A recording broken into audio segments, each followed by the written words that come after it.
on the season finale of the Haunted Objects podcast. I don't think we should air this. I mean, why do you think I'm so scared about this episode? Someone's been trying to kick down people's doors, breaking into their cars, trying to get this.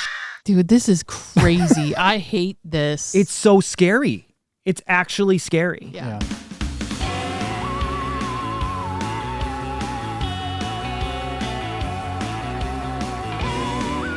From deep inside the mysterious archives of the Newkirk Museum of the Paranormal, it's the Haunted Objects Podcast.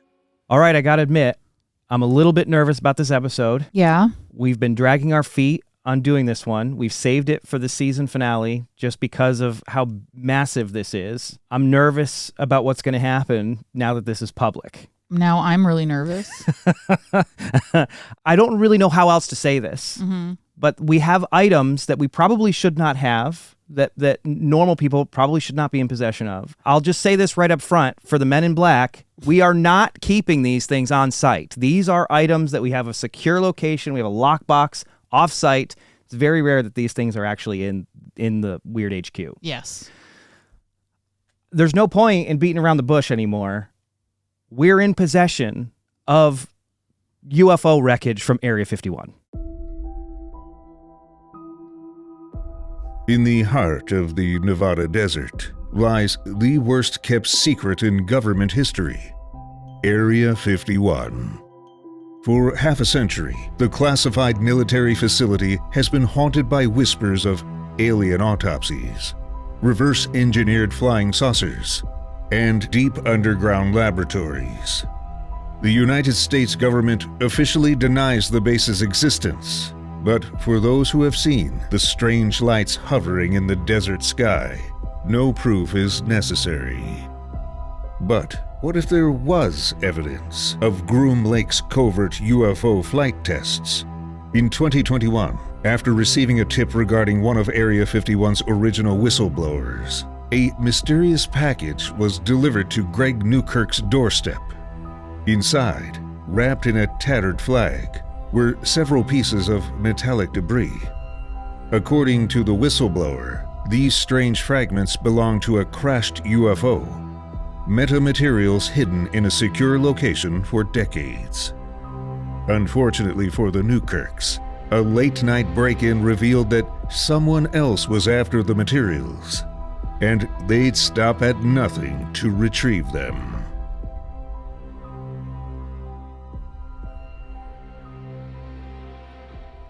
We don't just have crashed UFO parts. We actually have half a dozen from different locations here. We'll talk about that a little bit more today. But we have flight records from the secret airline that goes into Area 51.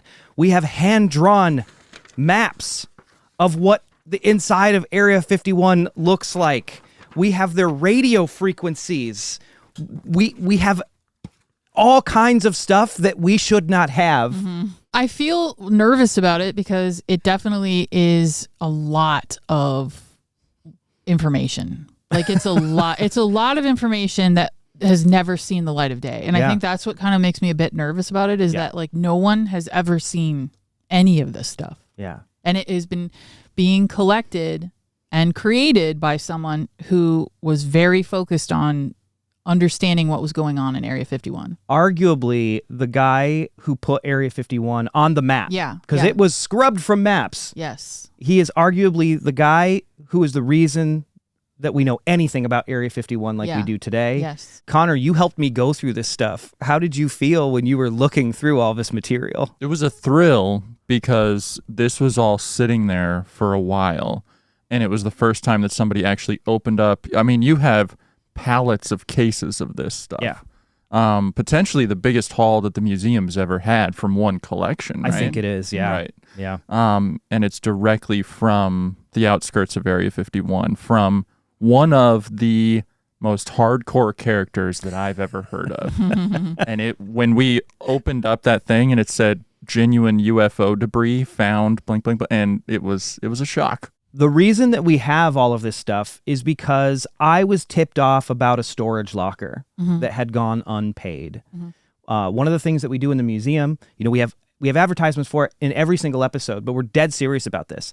If you have some kind of lead on an interesting collection that is significant to paranormal history, weird history, unexplained history, we want it. We pay finder's fees. So this person who tipped me off got a good finder's fee out of this. It sat for a while at a friend of ours, Brian Payette, offered to hold on to it because this was out in California, Southern California. Shout out Brian Payette. Shout out Brian Payette.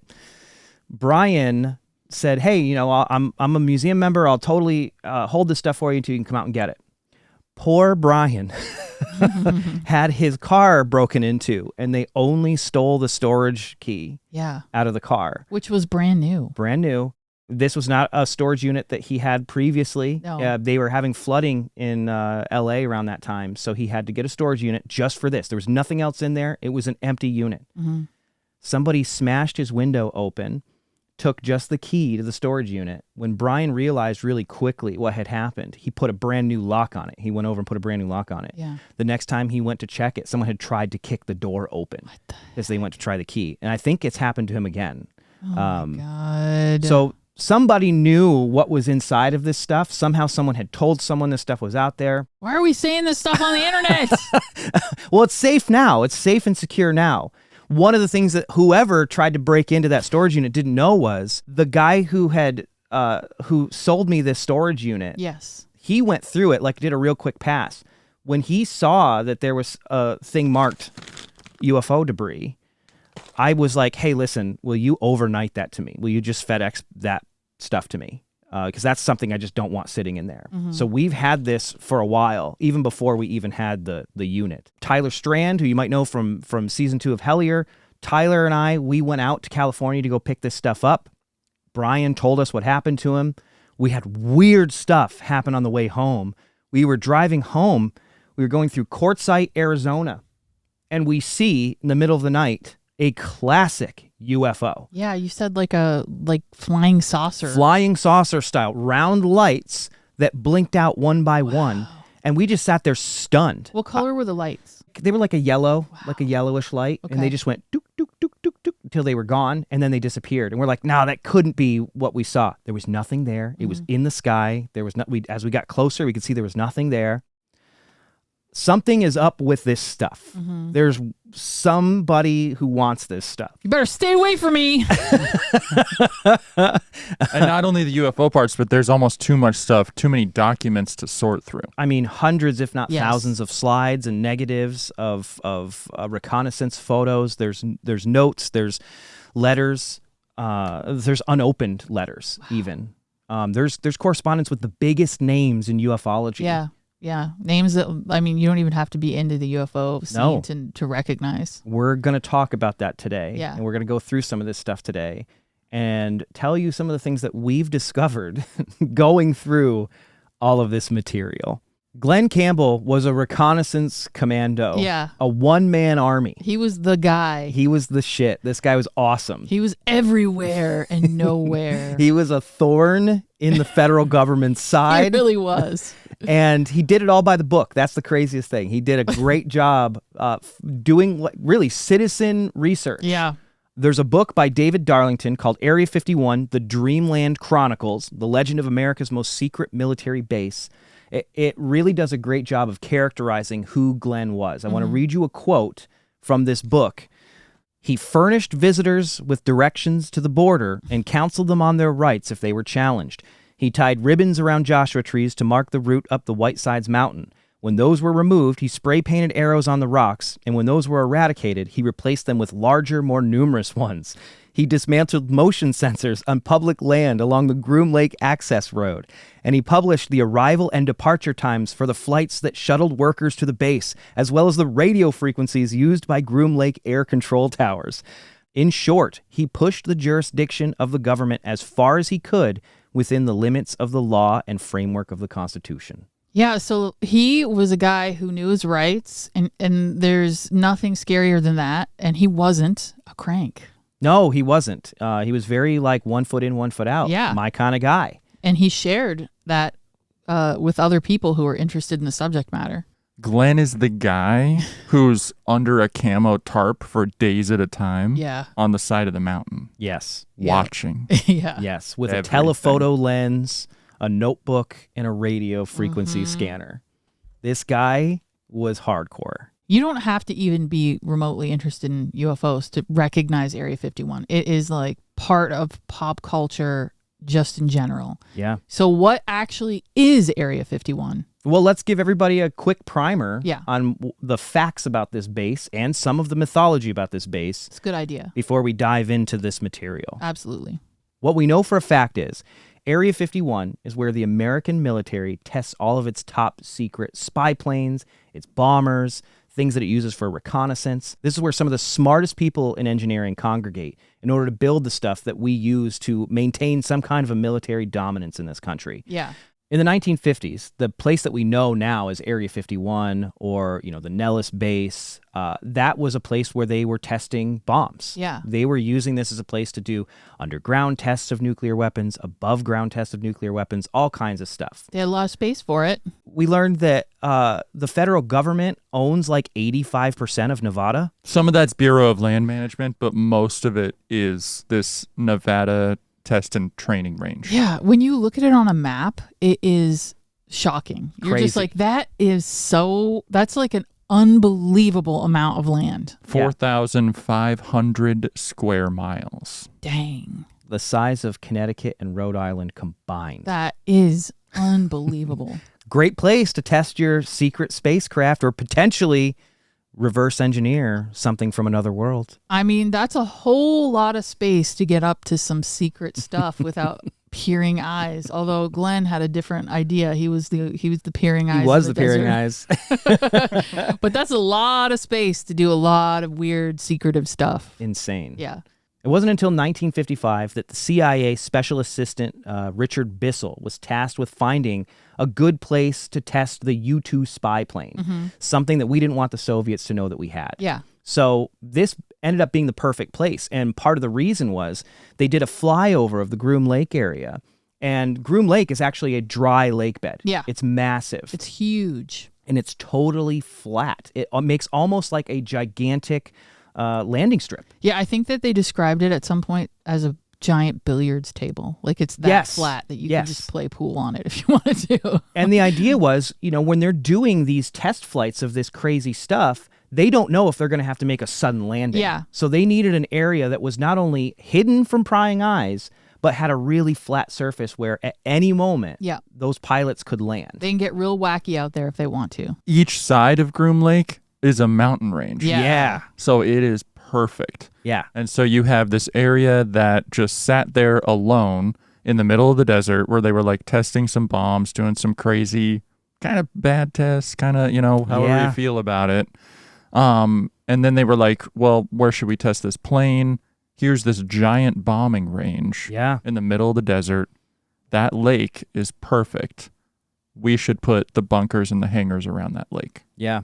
They used a lot of eminent domain land grabs to grab stuff from particularly miners and ranchers, Yuck. which always sucks. Yeah. That's something that has continued to the present day even. There's a great quote by David Darlington in Area 51, The Dreamland Chronicles, Yeah.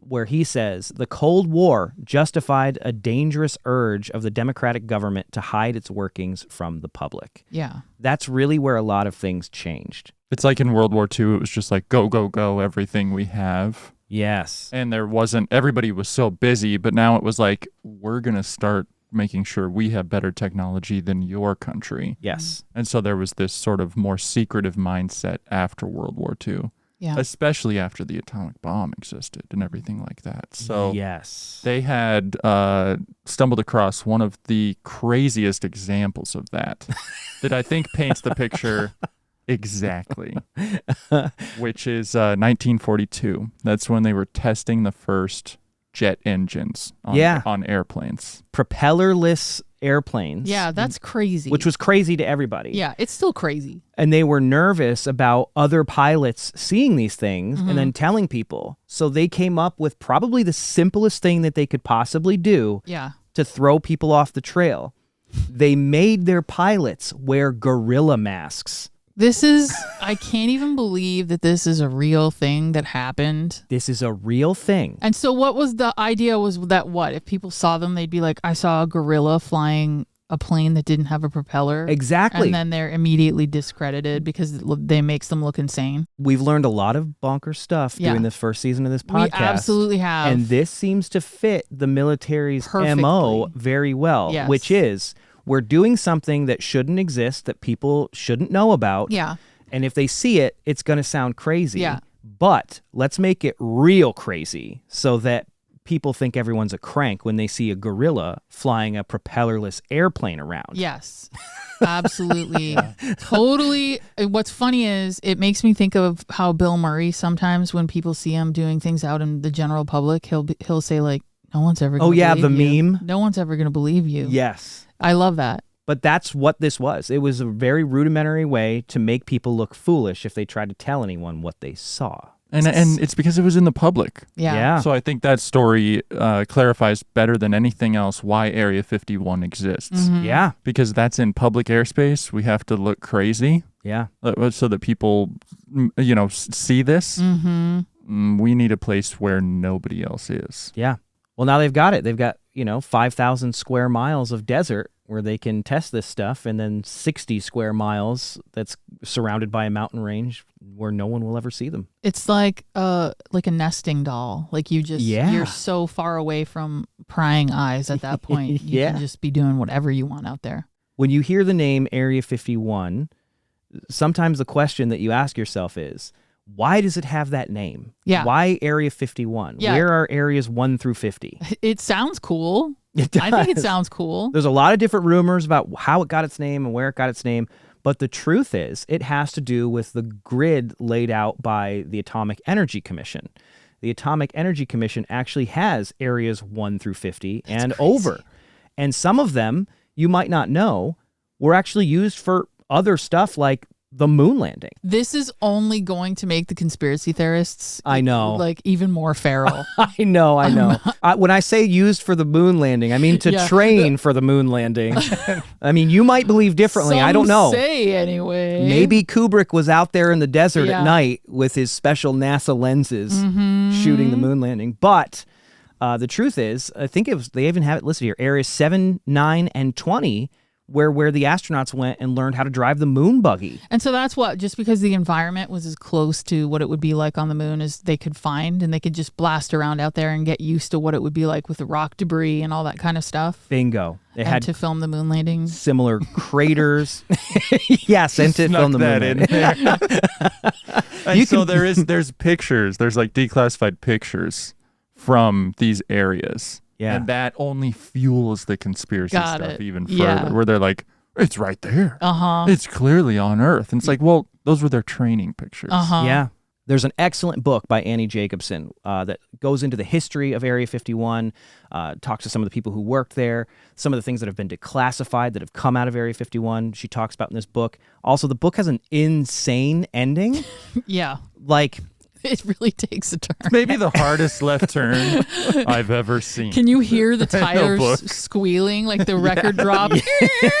yes. So just a forewarning there for the last 5%. Yeah. Absolutely worth picking up and reading if you have any interest in the history of Area 51. Yeah. But that ending, woo boy, you got to prepare yourself for it, because the person that she talks to who claims to have inside information about what happened there is bonkers. I can collectively hear everybody's eyeballs when they get to that point, like doink, doink, doink, doink, doink. Just like, what? We'll have an affiliate link in the Yeah, description, which you can check out if you want to get this book. You should check it out. Some of the most incredible military technology has come out of Area 51. Stuff that, we don't even know about for 30 to 50 years. There's a few things that have been declassified that we can talk about. I'm not the biggest aerospace guy. Like, I don't listen to a lot of podcasts about this stuff. I'm not really into planes. So I'm going to do my best to try and make this exciting. I've been on Plane Talk, but I can try and help you through it. What's that guitar riff in the background? What's going on? What is this? We're going to talk about planes. Where did you get those aviators and that bomber jacket? You're just seeing me in my true form. You're into planes. I'm into planes. Boys, are you ready for this? Yeah. Let's get her. All right, we're going to talk about 3 planes. Yeah. I need gum. I need to be chewing gum. I don't think I have any. But. All right, whatever. We're going to talk about 3 planes. The first plane we're going to talk about is Project Aquatone. Aquatone. Which is basically, is the reason that Area 51 was made. So it was used for 55 years, between 55 and 89. Think about that. I have an iPhone for like 3 years. No. These people are flying planes for like almost 50 years. How is this possible? When was it declassified? It wasn't declassified until 1998. Oh my God. So think about that. 55 to 89, then it is declassified in 1998. The Beatles were taking over. I can't even, the amount after of this thing was created. The amount of changes that happened within the world between 1955 and 1998, and this same plane is just still out there just being a complete badass. Crazy. It's crazy. It's the U-2 Project Aquatone. In the 1960s, a pilot named Gary Powers was shot down over Russia. He told the truth, and the president at the time told a little fib, unfortunately. Oh, so they had him captive. Got everybody in trouble. Yes. He was spilling it. He was singing, and the Russians did not tell the Americans that they had this man still alive. Oh, so wasn't it Eisenhower said they were looking like it was like a weather? Yes, and that's not what they were doing. And the pilot was like, no, this is for spying. He just told everything. Oh, no. He sang immediately. I think that was the thing that ruined a lot of our relations with Russia until JFK. Yes, I think you're probably right. It's pretty great. So that's the U-2 Project Aquatone. Pretty gorgeous looking plane. It looks like a plane that we're kind of familiar with seeing aesthetically, I would say. Yeah. It's so cool looking. It's just a really, it's huge. It's bulky. It's just kind of awesome. Okay, so the next plane we're going to talk about is arguably one of Connor's very favorite things on Earth. It is the Blackbird. Yeah, baby. Connor really loves the Blackbird, the SR-71. Dude, Connor and I, we went to the Air Force Museum up in Dayton at Wright Pat, and I'm not even into this stuff. And I thought it was look at awesome. this thing. Yeah, this baby feels the need for speed. And there's a reason for that, and it's because it is the fastest plane ever. Dude. It is the fastest and highest plane in recorded history still. But it's been, listen to these dates. This is crazy. In operation from 1968 to 1989. This is still the fastest plane. Don't you have to wear a spacesuit? You have to wear a spacesuit. You literally can travel the country in an hour. It's unbelievable. It is so fast. The only reason I know that is because there's a mission like Call of Duty Black Ops where you get to fly one of these things. Look at these promo photos. That's wow. so badass. That's so cool. They look like actual astronauts. Dude. And they might as well be because they are going so unbelievably fast. Connor was mentioning that they don't even like looking away from the horizon line because the second you take your eyes off of the horizon and go back, you've flown 4 miles. So it's God. It's just an absolute rocket ship. 1968. Yeah. They're flying this thing around. They're listening to Led Zeppelin while they're doing it, while they're working on this thing. This was the thing, I think, Dana, that saw the missiles, right? Yes. At the Bay of Pigs. I think, Oh, yeah. It's just so this plane it's so fast. It flies Mach 3. That is 3 times the speed of sound. That is really, really fast. To give you an example, 760 miles per hour times 3. Supposedly, if you walk into the cafeteria of where the pilots hang out in these hangars and air bases and military bases and stuff, and you have a patch on that says the code name for it, and then it'll have a 3 underneath it. I think it's Hubu 3. It just goes silent. It's that's like Michael Jordan walking into the rec center. You're this guy. The 3's because you fly Mach 3. Dude, they're time travelers. Yeah. They are literally time travelers. They're And going so fast. I think they only made not even a dozen of these things. Yeah. They were supposed to make a bunch more. Yeah, 85 planes, allegedly planned on 85 planes, and then Congress cut it to single digits. So there's single digits. Well, of no these. wonder those pilots are rock stars. Yeah, they're literally deities. It's crazy how fast they go. That's cool. Both the A-12 and the SR-71, which were very similar, were declassified in 1989 and donated to museums. And that's probably the one that you guys saw. Yeah. Which is pretty freaking cool. I got to say, if you have an opportunity to go to the Air Force Museum at Wright-Patterson out in Dayton, you should absolutely go. It's free, and it's incredible. And it's not just planes. They have a lot of other stuff, too. They got, like, rockets, and they've got, like, a pretty great Holocaust memorial. It is unbelievable to see these things in person. Yeah. That's awesome. It's your tax dollars, and those planes are really badass, so I was personally kind of proud. I mean, so then the last plane we're going to talk about, the Nighthawk, is for X-Files fans going to be very familiar. It is the popularized triangle stealth bomber. So the F-117 Nighthawk, which is a cool name. Oh, that looks so cool. It does. It's a freaking awesome Dude, name. that's the triangular craft. It is literally the popularized triangular That's craft. what everybody was seeing in the 90s, man. Yep. Think about how many episodes of the X-Files were dedicated to like UFOs that looked exactly like this. And like when you think about it for a second, think about the difference aesthetically from the last plane to this plane. They look like different eras of like American history, because this does not look like a plane that we have seen at all. That looks like a spaceship. It Look looks at that. like a spaceship. It's Dude, it's that really triangle one, look at that. angular. Yeah. It's nuts. Like, and this is the thing. It looks very modern. It does look very even modern. though it was, when was this created? So in the 70s, the late 70s. Man alive. Yeah. And it was retired in 2008. So it was created in the late 70s, retired in 2008. This isn't as fast or as high flying as the other planes, but it is more stealthy. You can't see it with radar because of the shape of it. So it's sneaky, and it just gets in there, and it looks completely awesome. It literally looks like a UFO to me. At least, from my X-Files upbringing. The SR-71 is for outrunning the missiles. Yes. And this guy is just for straight up hiding from them. Yeah, can't see it. So this is the last plane that we were aware of being developed at Area 51. It was declassified in 2008. So we don't know what's going on. Wow. We have literally no idea. I have no doubt that some of the UAPs people are reporting are Yeah. coming from this base. Yeah. I'm sure that we know that there's a silent helicopter that we know very little about that they used in the Osama bin Laden raid, unmanned aerial vehicles. Yeah. I think that's probably the next thing, right? Yeah. I mean, it's got to be. And how common is that?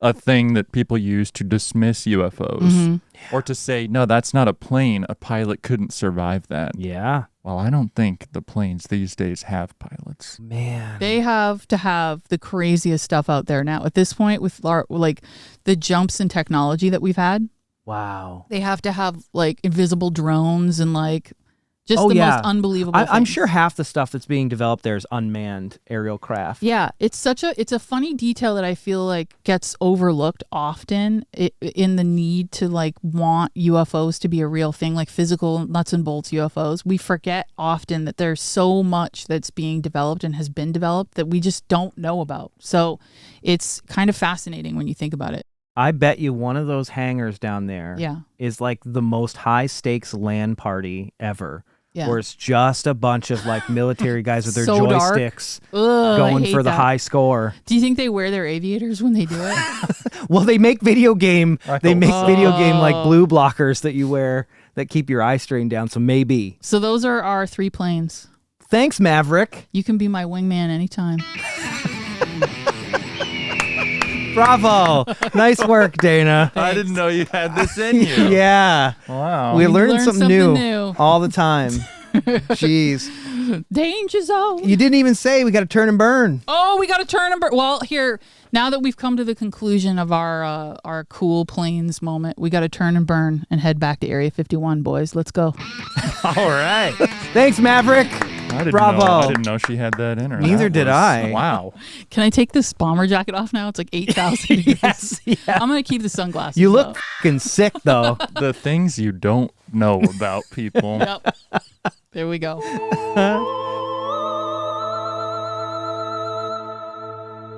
Are you in possession of a haunted object? An antique spiritualist tool? Wreckage from a crashed UFO? The Newkirk Museum of the Paranormal wants to add it to their archives.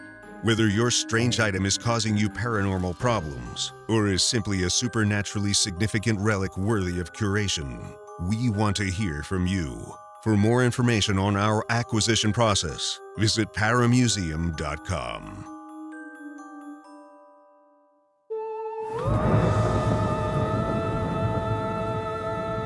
Area 51, you can visit, you can go to this place. We've been there a bunch of times. The only thing that is in that area that you can really see is the Little Alien. It's right there in the smack dab in the middle of Rachel, Nevada. Mm-hmm. The Little Alien is a cool little bar that you can eat at, you can stay at. They've got like a gift shop with weird stuff.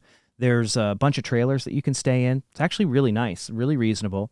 And then if you go just down the road, there is a turnoff that you can take with a dirt road that goes about 12 miles into the desert. Yeah. And you're like, this can't go anywhere. There's like a couple ranches. Yeah, it feels nerve-wracking. Yeah. Because you're always like, oh, you don't want to cross the line. You don't want to go into, and you just keep driving and driving on this dirt road. And you're like, did I go too far? It's genuinely, you're like, there's nothing out here. Yeah. And then all of a sudden you turn a corner and the road turns to blacktop. Mm-hmm. And then there's some gates. Yep. And it's nondescript. There's a little, depending on which entrance you go to, there's a gate. There's like a gate guardhouse. Mm-hmm. And then there's a bunch of signs that say, do not photograph, do not move past this point. Mm-hmm. We have authorization to use deadly force. Yeah. You have a sign behind Dana. Oh, yeah. There's one that's up there. Yeah. I'll show it on camera. That's an artifact from the show Project Blue Book. Oh, wow. Yeah. Okay. And it's a direct recreation of what those signs looked like back in the day. So they have authorization to use deadly force. Yeah, they Everybody knows the stories about the camo dudes who the like white- show up on the ridge The white pickup trucks. in the white trucks. And they are all over the place. It's not they're there. We had a run-in with them Yeah, ourselves. Of course, yeah. We took a bunch of our museum board members out there for a board retreat once. Yeah. And our friend Mike Bain, Yeah. sorry for blowing you up here, Mike Bain. Mike Bain decided he wanted to test them. Yeah. Not And- a good idea. Not a good They idea. aren't a fan of that. They don't like it when you do that there. He kept joking, like getting closer and closer, like putting his toe over the Yeah. line. And these trucks, they would rev their engines and then come barreling down the Blasting. hill. Yeah, and like the thing that's really intimidating about it is you can't see anyone inside the truck. So the truck feels like a person. Like the truck has It's like Christine. Yeah, it's so intimidating. You can't see it. And everywhere you drive, because it's the desert, kicks up this huge plume of smoke. So it's just these beastly like white trucks surrounded by dust and smoke, and it's so aggressive. Like and they drive really aggressively, and they were about ready to come get old Mike Bain and take him off. I mean, You'd never see him again. I thought he was going to jail that day, or at least getting cited. We were gonna have to bust him out. I think the first time that you break the law there, they'll give you like a $500 fine, something like that. Yeah. The second time you actually go to jail. Yeah, there is no way that you can sneak in there. It's not possible. If you can't sneak in, you might just be able to storm the gates. Well, yeah. The Gen Z tried that. You could They try. did try it. What did they have? Like, there were so, like, how many thousands of people signed up to be in this thing? The Storm Area 51? 2 million people said they were going. I was one of them. I responded. You to responded it. to your going? No. Only 150 people actually did, looks like. That's fun, though. The joke was that they were all going to Naruto run in through the base, and they would be able to be caught. And there's an absolutely hilarious photo. This is a real photo. It was like an Air Force training presentation where they had to show what a Naruto run was to a bunch of like Air Force dudes. We'll put it on screen. It is so hilarious. Connor's got all the good Area 51 memes, right? There it is. There it There is. Oh my God. I think Keelan got these for us. Shout out Keelan. Here's some memes there. Thanks, Keelan, for finding those. Nice. But yeah, only 150 people went. That's the news. There's a guy Naruto running behind the news guy. So what was it? Storm Area 51. They can't stop all of us.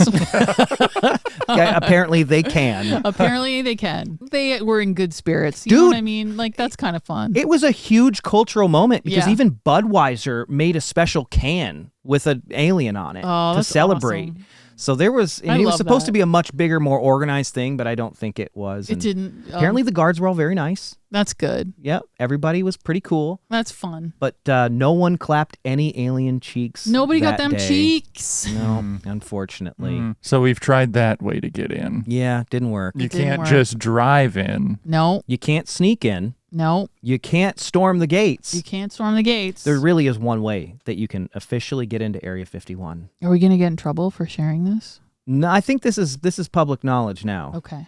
But there's a there is an airline that will take you directly into the base. Yeah. It leaves from Las Vegas. It's called the Janet Airline. And they are these nondescript planes with a red stripe down them. Weird. Is that what And- this patch is from? That is the Janet patch right there. Wow. That was created by Glenn. Glenn sold those at the Area 51 Research Center. He put it on hats too. Yeah. Look at that. Love it. Glenn actually sat up in a hotel and used a telephoto lens and actually watched every individual person who was getting on those planes. Dana's holding right now one of his handwritten notes with the people that got on the plane, how many of them, what time they got on, when the flights left, when they re-arrived. This was from Wednesday, January 25th, 1995. He was there from 3:15 p.m. to 6 p.m. And he took when it arrived, when it departed, how many people, unable to see exit, 92 people deplaned, 70 people deplaned. That's a lot of people. There's a VHS tape right here that has his reconnaissance where he actually just sat and recorded all of these people getting on and off this plane. You I gotta mean- digitize that. I know. Well, I'll see if I can digitize it and show it on screen. Nice. Crazy. This airline is referred to as the Janet Airline, which stands for Just Another Non-Existent Terminal. That's a good. Yeah, allegedly. I mean, the thing is like they have to get in there somehow, and apparently it's only like a 20-30 minute flight. Yeah. It takes off from a terminal on the very edge of McCarran Airport in Las Vegas, just the normal Las Vegas airport, but it's an area that you're never going to get to No, Weird. unless you work there. unless you work there. Clearance is pretty hard to get, I hear. We tried. Dude. The Tropicana Hotel is the one hotel that you can see the airline Yeah. from, so that's where I'm going to stay. I'm going to show on screen some of the photos that I have from this collection that show you the setup that they used when they would request a specific hotel room that gave the best view. And And they there's could just look right down in there. there's all these great photos of the planes and people getting on the planes. And then there's one photo of like one of Glenn's friends sitting there with the telephoto lens. He looks like a detective, like a Yeah. spy. Because that's Yeah. kind of what they were. They were Yeah. spies. In fact, Glenn Campbell's online moniker was Psycho Spy. I mean, he was psycho and a spy. That's true. It works. Judging by all of this, yeah. We've got, entire flight records from it. They would land in Area 51 every half hour in the morning, and then they'd take off every half hour in the evening. Wow. Just Dang. commuting you to work. It's wild. Secretive and Yeah, and there's so many people. Like, for instance, just one alone, he has 125 people deplaning at 4 p.m. wow. Like just a And that's huge just- amount of people working there. That's just people commuting to the base because Yeah. God knows there's living quarters there. Yeah, There's yeah. people who just stay there for extended periods of time. Yeah. So we're talking about tons and tons and tons of people who work here. Paradise Ranch. The thing you have to know about getting to the base is the base, the camo dudes, they know that you're coming way before you even show up. They, for miles up and down that road, that dirt road, there are hidden sensors. And these were actually discovered by Glenn. Glenn figured out what their radio frequency was, and then he used a frequency scanner driving up and down all these roads, and he actually mapped out where all the sensors were. Turns out a lot of those were on public land, so he would go and disable them all the time. Yeah. There's a fantastic quote about this, again, from David Darlington's book, Area 51, The Dreamland Chronicles. I want to read you this quote because it's another great way to get to know who Glenn was. And you have photos of Glenn messing with them Yeah. and finding them? I have photos of him actually finding these Yeah. things From and like pulling them I apart was and looking showing at you them. what they are. We'll put them on screen if you're Yeah. watching the video It's podcast. incredible. It's incredible. Some of these, I don't think people have ever seen these photos, but they're excellent. Since the off-limits Groom Range already served as a buffer zone for the base, Glenn believed that vehicle sensors on public land created an unauthorized buffer zone for the buffer zone. Hence, in Desert Rat 3, which is a publication that Glenn put out himself, he included a how-to article entitled Fun with Sensors, exposing their radio transmitter frequency to be 496.25 megahertz. He described how to find the devices with a frequency counter and dismantle them long enough to pass undetected. He also said he'd given a map of the sensor's whereabouts to the local office of the Bureau of Land Management, which was none too pleased that the Air Force had installed them outside its own jurisdiction. Bad Air Force, Psycho Spy admonished. Somebody has to keep an eye on Big Brother. This is what the funniest part of this story is, though. He is at home and he gets a knock on the door. And it's Big Brother, right? It is Big Brother. Yeah. When they asked Glenn if he had any of the sensors in his possession, because 8 of them had gone missing. After Glenn publicized them, Yeah. 8 of them went missing. So they knock on his door. They're like, "Do you have any of these sensors?" And he's like, "No." There was one sitting on his living room table at the same time. He's just desperately keeping eye contact with this man. Like, do not look over there. Do not look over there. And they clearly saw it. Yeah. And he was dismantling it. Yeah. Because he was obviously going to tell people how these worked and how you can take them apart. And they're like, "What about that one over there?" And he was like, "That's a broken one I found alongside the highway." And they asked him, like, "We want to search the rest of your place," but they didn't have a warrant. So he was like, "No, get the out of here." Yeah. Wow. Good. What a dude. Whoa. This guy is not scared of I f***ing love He's not Glenn scared. Campbell. You cannot intimidate Glenn Campbell. And if you try and intimidate him, he's going to publish your address. Yeah, he's gonna absolutely dox the shit out of you. Because he did that. Literally right here, I'm looking at this. I don't want to show it on screen. I mean, Yeah. this is from the 90s, so I'm sure a lot of this is out of date. But I'm looking at a very detailed list right here of the names, addresses, birth dates, and some social security numbers Jeez. for the camo dudes. Holy crap. This guy was great at his chosen career path. Yeah. You want to see it? I do want to see this. Oh my God. His notebook here. No, he has their voter records. Oh, yeah. Oh man. He was given at one point the manual that they use, the job knowledge manual. Oh my gosh, for the security agency. whoa. For the So he security just had agency. it? And he published it. He let people know, like, this is how they're training these guys. And he was the one who found out that they don't even really, they're contractors. They're like mall cops. Yeah. Yeah. So they're not literally like Air Force men or anything like that. yeah, they're just like So even they hired don't know guns. what's actually going on inside the base. Yeah. Because they're only like on the perimeter. They're way on the outskirts. And it makes sense when you think about how big this place is and how many people they have employed there. It is literally just a nesting doll of It is. clearance. So it's like just the further you go in, the more clearance you obviously have and the more information you have about what's actually going on here. In addition to telling people how to dismantle all these sensors, how to get around barriers, how to push back against the camo dudes, all that kind of stuff, he even created the Area 51 Viewer's Guide, which is one of the most definitive guides to anything that you could want to know about visiting the area around Area 51 without dying or being harassed. Like, it is an extremely practical guide. Each one of these is numbered. So he numbered every single one that he sold, signed a lot of them, and he constantly kept them updated. We have dozens of them in the collection now that range anywhere from like 1992 up to 1995, 96. Some of them, I Interesting. think there was one that was 98. It was revised. So he was just adding to it as he learned. Constantly adding to it. There's one that's we can post online as well. Yes. There's a link to one of the editions. The thing is, these were sold. He sold them for $15 back in the day, and if you try and find one now, some of them go for hundreds and hundreds of dollars because they're each individually numbered.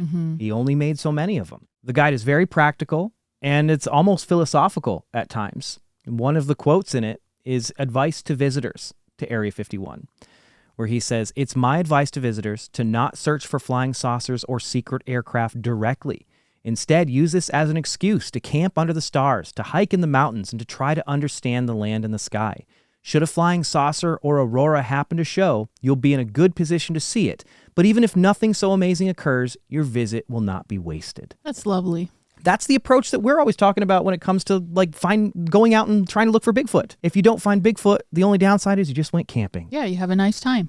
He mentions Aurora in here. That's another aircraft that is sort of a mythological aircraft that people saw that was even more triangular in shape, and it left they called it a donut on a rope contrail behind it. Oh, weird, really? And it had a very weird, like, whoa, whoa, whoa, whoa, whoa kind of thing. And a lot of people have heard it. People claim to have seen it. Actually, doing research on this, there was one guy who claims to have video footage of it that he only got by wearing thermal clothing, so he didn't give a heat signature, and then sleeping up in the rocks in the mountains for 3 days. And then one night when it was like 30 below, the thing went out and he got great footage of it. But it's never been seen. There's only renderings out there. This guy says he's not going to release it until they start talking about it. Yeah. Because he doesn't want to damage our national security. Yeah. Wow. That's crazy. So that might be a glimpse at some of the stuff that they're working on there at Area 51 now that we don't know about. Yeah. Glenn does say in the viewer's guide that the most dangerous thing you're bound to encounter are cows. Yes. Because a lot of people hit them because they just kind of wander around out there. They do. That said, Glenn has had like his house was buzzed by like a Black Hawk helicopter, like 15 feet from his roof. They probably loved messing with him. Oh, they did. They loved it. Glenn has the distinction of being one of the very few people mentioned by name in the Groom Lake radio tower transmissions. Yeah. Like they're talking about him being up on the ridge. I wonder if they had like a nickname for him. They had to have. They hated him. Yeah. He was just, like you said, he was a thorn in their side. He was just always there, just causing mayhem. This viewer's guide, again, you should check it out if you have any interest in Area 51 at all. It tells you all the best camping places. It tells you the best places to go and like for the best viewpoints. Of course, a lot of those viewpoints don't exist anymore. Yeah. The Area 51 has used the Bureau of Land Management to snatch up all of the remaining good overlooks. One of them was one that Glenn discovered called Freedom Ridge. He named it Freedom Ridge, and it's where some of the best photos of the base ever taken have come from. Yeah, you could see right in, basically. Because before that, you'd have to go to Tikaboo Peak, which I think is the last remaining place. I think you might still be able to go to Tikaboo. But this place, as opposed to Tikaboo, which was like 24 miles away or something, Freedom Ridge was half, and it gave a better vantage point that was lower. And didn't he just wander out into the desert and follow the flags that they had, kind of differentiating between public land and then... That's a good point. He just walked through. He walked the perimeter. That's crazy. Regularly. Yeah. So he knew walked up to the gate, face to face with the guards, and he would just turn and just keep walking for miles. I love it. He just knew it. He knew it like the back of his hand. Defiance. Yeah. I love that he would always like make a point of letting them know that this is what he was doing too. Like there was definitely a sense of sort of, he's a bit of an anarchist, I think, in a lot of ways. Yeah. I mean, he's sitting in a trailer on the outskirts of the base selling people guides for $15. Yeah. How obnoxious he must have been to them. Oh, man. What a businessman, though. But his legend in the area only grew. And he this is how Glenn got there. Glenn was he was a programmer. He was like a software developer out in Boston. He had what he called a surplus of funds and decided, I'm going to go see what this Area 51 base is all about. There'd been like murmurs about it at that point. He's like, I'm into UFOs. I'm going to go see what it's about. He was only supposed to go out there for a couple weeks, but he stayed. He took the money that he'd made from developing software and he stayed out there. And originally, he posted up at the Lil Alien. Again, I mean, I cried when I went to the Lil Alien for the first time because I couldn't believe that I was sitting there. I grew up crazy. Watching it mythologized on everything that I loved. It was lovely. And I mean, the corner booth was where Glenn used to sit, and he would sit there and do his work. And week by week, a new piece of equipment would show up. So he'd have like a scanner, and then he would have like a photocopier, and then there would be a fax machine and a phone. And this booth, he started selling stuff out of the booth. One night after he'd been pretty established there, one of the owners of the Little Alien showed up in the middle of the night at his trailer and told him to get the out. Like he needed to leave. You weren't contributing. You were only paying rent, but you're not giving us kickbacks from the stuff that you're selling here. In fact, this is kind of covered in Louis Theroux's Weird Weekend episode. Shout out Louis Theroux. Shout out Louis Theroux. Forever. Love you forever. Love Louis. We grew up watching Weird Weekends. I remember in Seattle, you and I rented Weird Weekends because we didn't get it here because it was a BBC show. Yeah. It was the second episode on UFOs. Yeah. Glenn features really prominently there. Yeah. But he and Joe, who was one of the owners There was beef. of the little alien. Yeah. Beef alert. Yeah. Beef alert. Which Louis loved a lot. Loved he it. loved that there was beef. Pokes and prods Yep. to get it. And it turns out that Joe, he claims Joe was drunk, showed up in the middle of the night and called him a bald-faced and told him to get the out of town. Yeah. So Glenn bought his own trailer. He rented his own trailer Yeah. and then turned that. That's what became the Area 51 Research Center. Yeah. It was very cool looking. Where's And- the flag that hung outside the research center? Boom! It's right right behind behind me. you. He used this flag all the time when they would do like public hikes, and he would take people up to Freedom Ridge. They would fly the flag. That's sitting right there. It's all like sun ragged from being out in front of the research center. I almost cried again when we were doing research on this, and Connor and I were going through the files because I found the thank you letter signed by Louis Theroux That's so cool. to Glenn right here from the BBC, August 7th, 1997. Just wanted to write on behalf of everyone involved in the production, thank you for all the time you gave us when we were out in Rachel. We finished editing the show and everyone here is very pleased with it. It's also been well received by senior people at the BBC in England. We're currently expecting it to air sometime in the fall, which will be good for ratings since more people are at home watching TV. Perhaps we'll have an opportunity to work together again in the future. Best wishes. And there it is, Louis Theroux. Louis Theroux. Incredible. Yep. Glenn's legend grew in town, and he became sort of the de facto publicity guy. Yeah. When people were wanting to know about Area 51, they came to him. He was pretty well spoken, and like he came across on camera really well. Like he was kind of the guy that he sort of wanted in that role because it was very obvious that he took what he was doing very seriously, but he was also really really good at communicating. And he wasn't a whack job. Yeah, he was like totally. He seemed like a normal guy. And Aside from the stalking and harassing and all. but that was to people who deserved it. Sure. God damn it. Yeah. He was featured in the New York Times. He was on Coast to Coast a bunch of times. Yeah. There's a really famous Larry King Live episode that was shot out in the desert Yeah, out it there. looked awesome. It looked awesome. He's one of 3 people Yeah. interviewed sitting there on that panel. It's him, nuclear physicist Stanton Friedman, Sexy Stanton. and then Stephen Greer. Yeah.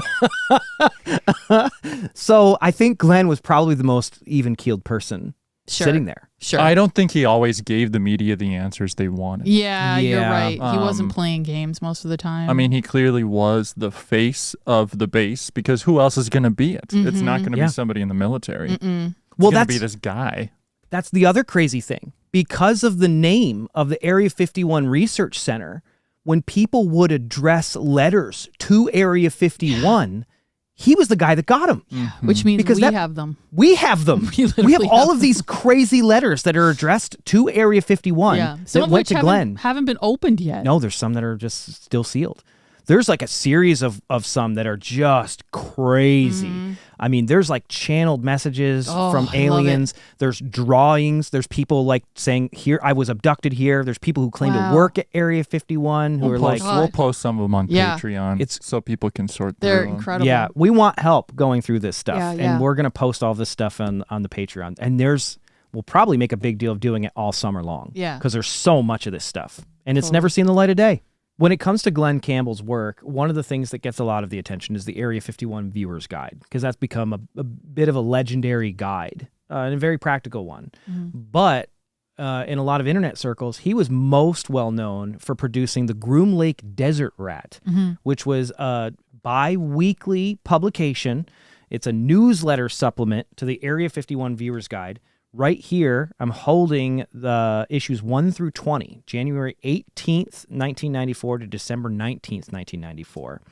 And these are unbelievable. Yeah, so when you're looking through the Groom Lake Desert Rat, there's tons of personality all over it.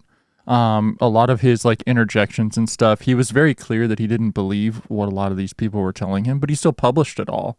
Some of the craziest stuff was an alien named Jared. Oh, I can't wait to talk about Jared. Yeah. Shout out Jared. Shout out Jared I the feel alien. like Jared's been forgotten these days. No one Yeah. really talks about Jared, or J-Rod, they called him. But there are actual interviews with an extraterrestrial entity from the base. What? It's awesome. Oh my god. It's awesome. We're going to talk about Jared. And his name was Jared. Jared or J-Rod. Okay. And he published them online. Yeah. So Yeah. we'll post the links to those in the show notes as well. We've been talking about a guy that you probably haven't heard of who really played a big part in the mythology of Area 51. But there is a guy that everyone has heard of when it comes to Area 51. And we couldn't possibly do a show without mentioning him. Who is it, Dana? Bob Lazar. Bob Bob Lazar. I cannot hear his name without hearing that song. I literally cannot. It drives me insane. Bob Lazar. Let's just call him Bob Laser. William Laser. William Laser. Today we're going to tell you a story about William Laser. Listen, everybody who's into UFOs. Baby. Every time I look around. Every time I... Okay, You know sorry. what's funny? Bob Lazar. That's kind of how I feel when I look at anything about Area 51. Every time I look around, it's in my face. Bob Lazar. Bob Lazar. Bob Lazar. Yeah, exactly. Bob f***ing Lazar Bob Laser. is inescapable Yeah. when it comes to Area 51 lore. Yes. He was interviewed in 1989 by a local news presenter by the name of George Knapp. Don't know if you've ever heard of him before. I'm familiar. Nap time. I'm familiar with George Knapp. I have a old thing that I dug out of Glenn's stuff, which is actually it's like a local newspaper, and it's like a front full page image of George Knapp. Yeah. And the title is Nap Time. Yeah. It's good. Is It's really that good, great. though? Do you want that to be like? Do you put people to sleep? That's I what think that it's makes me just think of. no. I don't think George Knapp has done anything but put people to sleep. I was gonna say. George Knapp is a central figure in Area 51 lore and continues to be still. Bob Lazar goes on Las Vegas TV, Yeah. interviewed by George Knapp under the pseudonym Dennis. Dennis. He's in, shadow like they used to do. And he talks all about how he was hired to reverse engineer UFO propulsion systems Yeah. at Area 51. Okay. He comes out and reveals his name shortly thereafter. He actually shows everybody who he is. The whole story that Bob tells can basically be summed up like this. According to Bob, Yeah. he worked at a site called S4, which was on the outskirts of the actual Area 51 base. There were 9 hangars, and in those hangars were UFOs in various states of reverse engineering. Okay. Bob claimed that he was there as a physicist to reverse engineer their propulsion systems, their anti-gravity systems, which worked off of, at that point, a non-existent or undiscovered element 115. Okay. That's what they ran on. Okay. Bob claimed that at one point he was taken into a room, left by himself, and then was able to read all of this material about the pilots of these craft. And he claimed that these were gray aliens. These were small gray entities. And I think that he claimed that the people at the base called them the Kids. The nickname was the Kids. Weird. Which is kind of interesting. Would they be like what we would today call just the grays? They're the Grays. Like the big head gray That's exactly aliens it. with the big eyes? Yep. Okay. He did, at the time, say that as he was being escorted through one of these buildings, Yeah. he glanced to his right and saw in this this windowed room 2 military men who looked like they were interrogating a short gray creature, big head, big eyes, and long arms. Okay. And then the guys who were escorting him said, "Keep moving, keep going." Okay. So he's saying not only did he see this thing being interrogated potentially through a window, he said that, and this was pretty regularly in his job, he had tons of contact with these crafts, and he was in charge of working on that propulsion system. He watched it in action. One of the crafts in one of the 9 hangars would just hang there, like it was like constantly just levitating Mm-hmm. magically. And the other ones were sort of like one was all taken apart, and that's the one where he spent a lot of time. But he would get yelled at if he touched the one that was working, which he did once. I mean, how could you not? God, what happened? I know, I would. If I saw it, I'd want to touch it too. Yeah. Yeah. Let's talk about element 115. I think the thing about this is like one of the only actually interesting, like that makes you go like, wait a minute, maybe he is telling the truth. Yes. Bob claimed that element 115 was something that we didn't have the technology at the time to create. Yeah. It had to have come from somewhere where I think it was like gravity was denser because there was a certain element of gravity involved. It's a very heavy element. Yeah. And so it couldn't occur naturally on our planet, but maybe occurred naturally on another planet where things were a little bit different. It's called element 115 because it has 115 protons in its nucleus, Yes. Okay. which is apparently something that Bob Lazar actually said. Yeah. What's bizarre How is bizarre. that- what's bizarre is that in 2003, an actual element that they later named moscovium was discovered as the atomic number 115 Crazy. with 115 protons in its nucleus. What I don't know, because all I know is that the mitochondria is the powerhouse of the cell.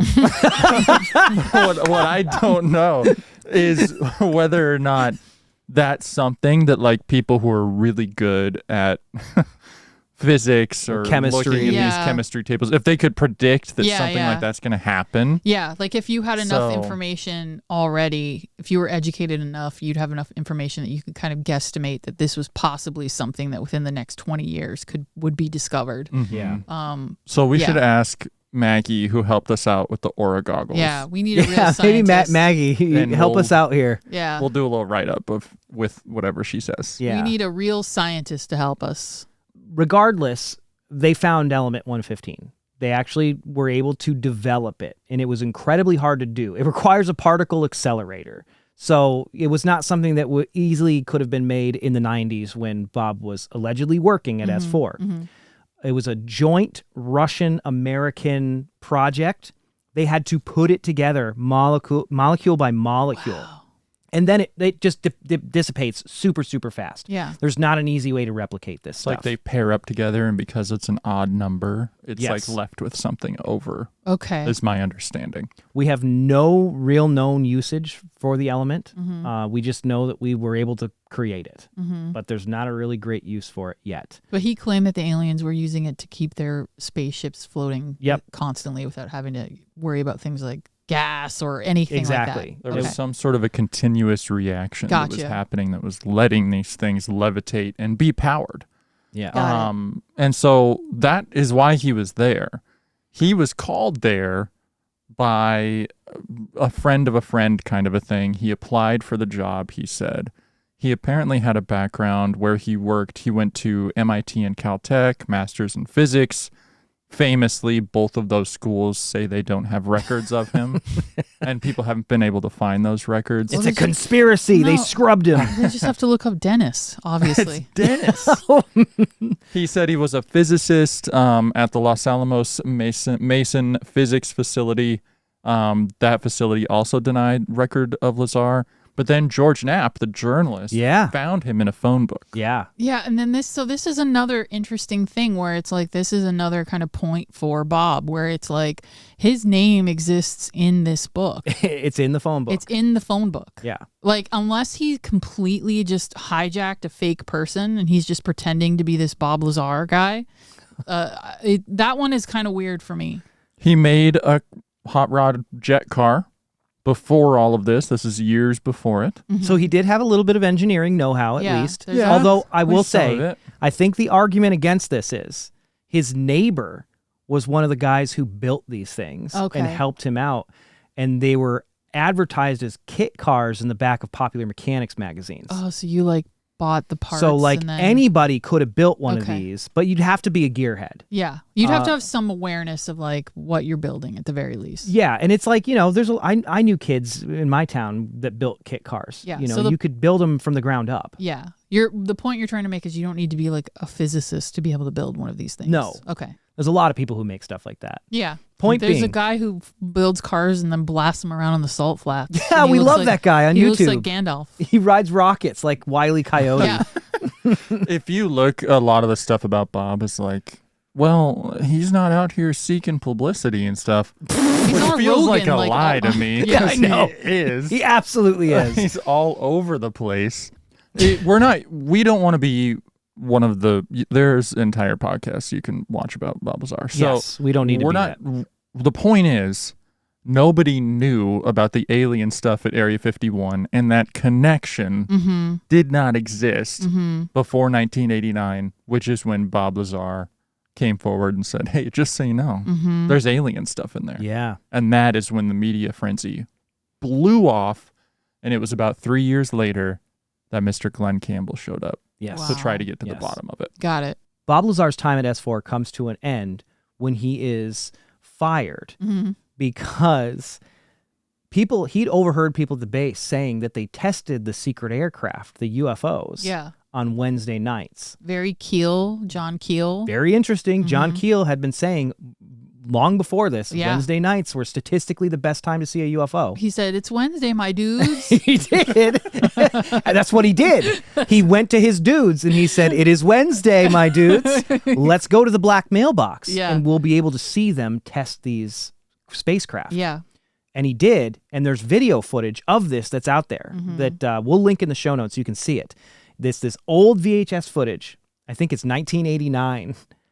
And wouldn't you know, one of his friends that he took out there to see it was John Lear of Learjet fame, one of the guys who worked for the CIA at one point, and then was also instrumental in spreading the fake Majestic 12 documents about the U.S. government making deals with aliens that was written by none other than Dirty Dick Doty. Rick Doty. Rick Doty. He keeps popping up. Like a little cockroach. This motherfucker claims to have worked at Area 51 at the same time that Bob Lazar was working at S4. Sketchy. This CIA disinformation agent. Something's weird. Yeah. I don't know why more people aren't talking about how incestuous all this stuff was. So John Lear was spread the Rick Doty documents. Yes. Just happens to be besties with Bob Lazar. Yes. John Lear's like deep CIA stuff too. Yes. Like there's photos of him with the guy who broke into the Watergate Yeah. complex. I know. Wow. Nobody's talking about Nobody's this. talking about this. Yeah. And then, of course, after Bob Lazar takes his buddy, John Yeah. Lear, out and they see the lights, Bob Lazar's fired. They're like, we know you've been taking people out there. We Me know too. you've been showing off what we're doing. You're fired. Relatable. And then he goes, and then you know what's funny? His buddy John Lear says, hey, I got this news reporter out in Las Vegas you should talk to. Go talk to my friend George Knapp. And then Dennis shows up on the news. This is after he gets fired. After he's fired. Suggested to go do Yes. the news. Ooh. It's almost as if you can draw an entire line through the Yeah. CIA Yeah. into this Bob Lazar story. But wouldn't that suggest that Bob really is pretty, like, honest in He might his be telling the truth. experiences? Yeah. His version of the truth. His He version would of have the no truth? that Bob Lazar's passed like 4 lie detector tests. Yeah, yeah. And he seems pretty like authentic when he talks about his experiences, but it's Yes. entirely possible that what he saw and the things that he experienced were completely orchestrated Yes. in order for him to end up in the position that he was in. Yeah. Wild. That's the thing, is that Rick Doty came forward and said, oh no, with Paul Benowitz we were faking it. Yeah. Yeah. But with Bob Lazar, I mean, no, he probably actually worked there. Yeah. Wait a second, why? And yet people don't seem to draw that line. Yeah. And people are just sitting there watching Joe Rogan just eating it up, Yeah. I know. sitting at this guy's feet, and not using some critical thinking, which Yeah. we're happy to point out now. But it's Sure. like, guys, Rick Doty is an admitted disinformation agent, proven disinformation agent. And so if he is involved in this, you have to question everything. Yeah. You should. All the way down to even that story of Bob Lazar allegedly seeing an alien Yeah. in that little conference room. I mean, we were talking about this the other night. The story of Bob going and sitting down in that room and being given documents to read about how we have agreements with extraterrestrials sounds an awful lot like what they did to Linda Moulton Howe. Yeah. Which we talked about in an earlier episode. Yeah. Where you sit down, you can't take it, you can You read can it, only read it. but you can talk about it. And that was an absolute disinformation campaign intended to drive ufologists crazy so they would help them cover up the secret aircraft they were working on. Yeah. So I think it's obvious that Bob Lazar could be telling the truth as he knew it. Yeah. Which doesn't necessarily make him a liar, doesn't make him a bad guy. Yeah. It just means that he was probably a pawn, at least if you ask me, in something bigger that was happening. Okay. It's something that we've seen before. Yeah, it's not uncommon. Really handsome men from Alpha Centauri knock on Gabe Green's door. Betty and Barney Hill are undergo a ton of tests that allegedly could have been faked by the CIA as well. They're from Zeta Reticuli. Bob Lazar is told the aliens are from Zeta Reticuli. Hypnotism was used on Betty and Barney Hill by the CIA. Guess what?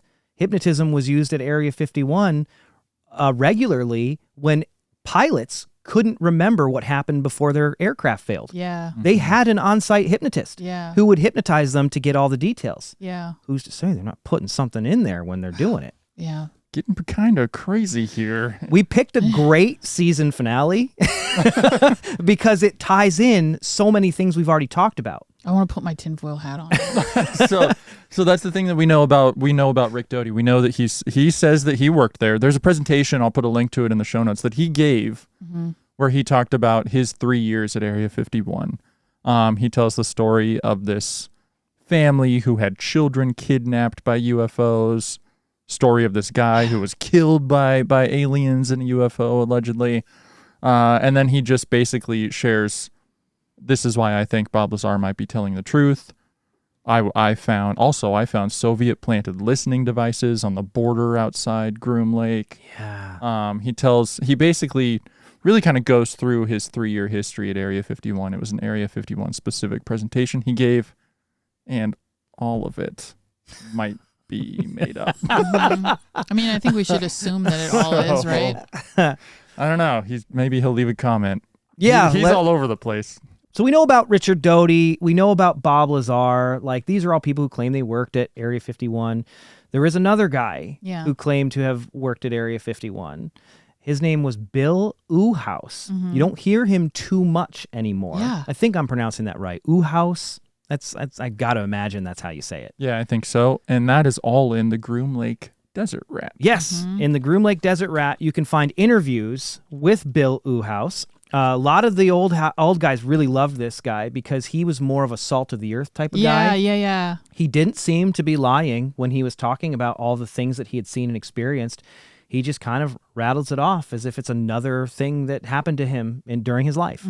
He claimed that he was involved in the recovery of an extraterrestrial spacecraft that had crashed in the desert of Kingman, Arizona in 1953, and that there was an entity that was still alive in that crash. There were a few of them, but only one of them survived and was brought back to Area 51.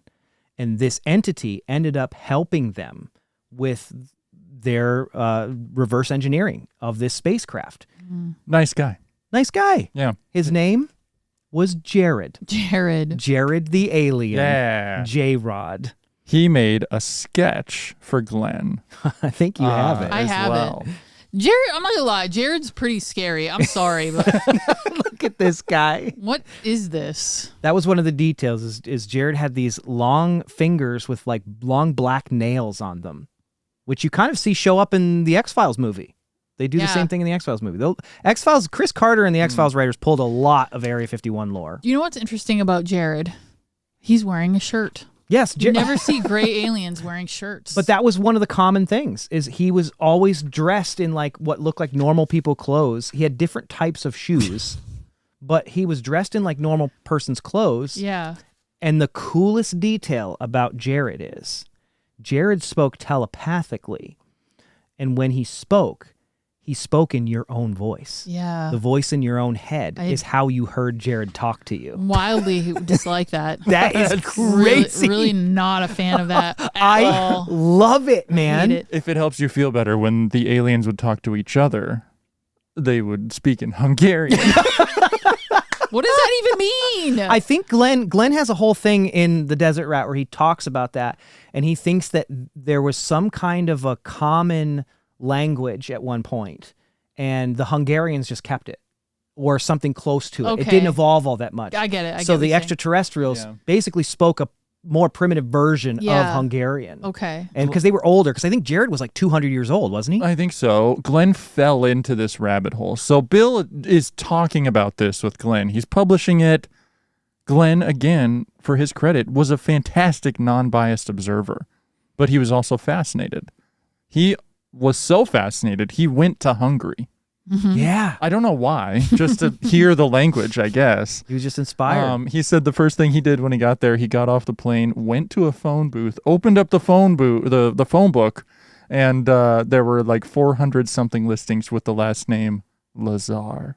Oh. And he was like, what does that mean? I don't know. Synchronicity. He's just writing about it. So that's when you see a little bit of Glenn sort of getting into it. Yeah. Right? Which is a cool thing to see as you sort of read through his writings and stuff like that. So that is Bill Uhouse, allegedly another worker. So he's like the less popular Bob Lazar. Yeah, It's really it's weird. all it is. One of the things Bill Uhouse said is when they picked up the craft, the people who were going inside the craft, the technicians who would go inside the craft to try and like see what was going on in there, they would come out of the craft sick to their stomach and have memory problems. They couldn't remember what they saw inside the craft. Weird. Such a strange detail. Yeah. Bill made it extra weird when he Bill made it weird. when he additionally made another connection to something else that we've talked about on this podcast. I cannot fucking believe how full circle this season has gone. So we've already heard from a character, Rick Doty, from the past. Here's another one that was in the Gabe Green episode. Here's another one that was in the Uri Geller episode. Mm-hmm. I'm gonna read this section here about Bill Uhouse. Uhouse revealed that, at least for a while, he had worked at Papoose Lake, which was connected to Groom by an underground tunnel. Again, that's the same lake that Lazar supposedly worked at. Yep, S4.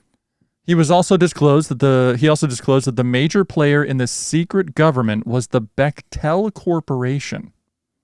Just to offer some context here, when Greg and I were going through these cases, all these files, there were these magnets and stickers from Bechtel. And we were like, what is Bechtel? When you look at it, it kind of looks like a motorsports company. Yeah. You know what I mean? Like it looks like they make dirt bikes or whatever. And then it's also on some of Glenn's stationery. He has files in the files that have some strange stuff on them. Mm-hmm. And it is the header says Bechtel. I'll show you one in a minute. So anyway, going back into the reading now, he also discovered that the major player in the secret government was the Bechtel Corporation, which was not only involved in drilling technology, but it helped start the Stanford Research Institute and worked with the CIA. Get out of here! What? 8 months before it actually occurred in late 1995, Uhouse predicted that Bechtel would replace EGG as the main contractor at the Nevada test site. After Campbell began publishing Jared's disclosures in The Desert Rat, Bill Uhouse said that he was approached by a curious consortium about building a flying saucer. The group, which was reportedly financed by a wealthy New Age philanthropist named Robert Bigelow, who had also funded Bob Lazar. For the viewers, that's the guy who's all into Skinwalker Ranch. This is before Skinwalker Ranch. This is years before it. The group, reportedly financed by a wealthy New Age philanthropist named Robert Bigelow, who had also funded Bob Lazar, supposedly included John Alexander, a pioneer in national weapons technology and author of The Warrior's Edge, and Hal Puthoff, who had headed the CIA-sponsored remote viewing program called the Stanford Research Institute. Uhouse said that at their meeting, Puthoff did most of the talking, which talked about zero-point energy, quantum mechanics, talking about a fleeting but pervasive energy field that might be responsible for gravity, inertia, and energy tricks that are associated with UFOs. We didn't know what Bechtel meant while we were going through all of Glenn's stuff. And then we were like, wait a second, this is supposedly the engineering firm that is at the source of all of it, which is also financed and working with Hal Puthoff of the Stanford Research Institute, who was Uri Geller's main dude. Yeah. And you also got the guy who would go on to create the Legend of Skinwalker Ranch, arguably. involved in that. It is CIA Yeah. all the way down. Yeah, I mean- These guys are all involved in the craziest paranormal stories, Yeah. Yeah. going back to the 60s and 70s. And there's the names all associated with it in the documents of the most non-biased hardcore observer you could ever find. Yeah, like Yes. this dude he was not. Mr. Glenn Campbell, whose stuff just fell into Yeah, Greg's lap. the museum's lap. I will show you here. So there's lots of these mysterious files here that don't have any like, I don't think we should air this. I mean, why do you think I'm so scared about this episode? Not only do we have Nervous. numerous UFO parts, someone's been trying to kick down people's doors, Yeah. breaking into their cars, trying to get this shit. Yeah. And then I'm look at scared. this. I'll put it on screen because you won't be able to see it very well on the camera. But this is a file that Glenn put in his files, stamped June 6th, 1996. And this is drawings of UFOs on a Bechtel letterhead. What the? Somebody drew the Area 51 UFOs, the sport model in particular, when you Yeah. look at it, Yeah. on the Bechtel letterhead. Who did it? Who did it? We don't know. Let I me- think we let can me see I think that. we can Let me guess. see that. I think we can guess who did it. Oh, no. A 3-letter agency. It's in Glenn's private files. Dude, this is crazy. I hate this. It's so scary. It's actually scary. yeah. It makes me Uri makes me Geller, Bob Lazar, Skinwalker Ranch, Hal Puthoff. Hal Puthoff, all proven Bigelow, CIA. Dude. Big Oof. What do we do with that? I don't know. Somebody's going to come after this shit No, even harder stay after this the episode. way. I want to reiterate, we don't keep this stuff at the HQ. No. There's a lockbox that we have this in off-site. It is in a secure location. You can see why I'm a bit nervous about this episode, why we've dragged our feet on it. I'm glad that we did because it's a perfect season finale because it brings in all of these different people together. We've had 500,000 downloads at this point. We're on episode 19. This is the season finale. There's got to be somebody out there who has connections that can get this stuff tested properly for us. Somebody who can take these UFO parts and tell us what they are, why someone wants them so fucking bad, and test the other ones in here. I'm even afraid to show some of these on camera because I don't wouldn't. want people to know Yeah. what they look like. They don't look like this. There's some that are strange metals. There's one that we held for a while and it feels like it almost like It almost feels like it gets lighter. it has the like a longer weird you hold gravity to it. It has a very almost. strange gravity to it. Or Or at they least make feels like it does. one of them has like it makes a compass spin Yeah. when it's around it. I don't I know, and I'm afraid to even show them on camera because I don't necessarily want people to know exactly what they look like. There is in here one of the things that is in this we have identified. I'll show you what this is. And again, there's 6 of these pieces. Some of them are from another researcher too, so they're not just Glenn. Some of them are for somebody else who's maybe we'll do an episode on it someday. You're gonna hold off on saying his I'll name? hold off on saying his name again Yeah. because this is overwhelming as it is. This is one of the craziest Just things tell that we me have. about it. It is overwhelming. It is. It is. The one piece in here that is identified, which looks different than any of the rest of these pieces of metal. You can tell that this was machined. This is actually a piece of a U-2 spy plane that Glenn found while he was like roaming around Area 51. Wow. So I would love to find a connection out there, a love connection that can help us get these pieces of UFO crash material legitimately tested. Yeah. You know, the UAPs are in the news, metamaterials are in the news. We got them. We have some. We yeah. got them. We're not a big company that has billions of dollars and tons of investment bankers. We're 3 people with a funny podcast, and a genuinely, like, this is the thing. We're very funny. Like, it's a joke, but we have a world-class museum collection. Yeah. We don't have the brick and mortar yet. We're working on it, but the stuff that we've been preserving and collecting is stuff that nobody else has. Yes. I would argue, you're here all the time, Connor. You get to see this stuff.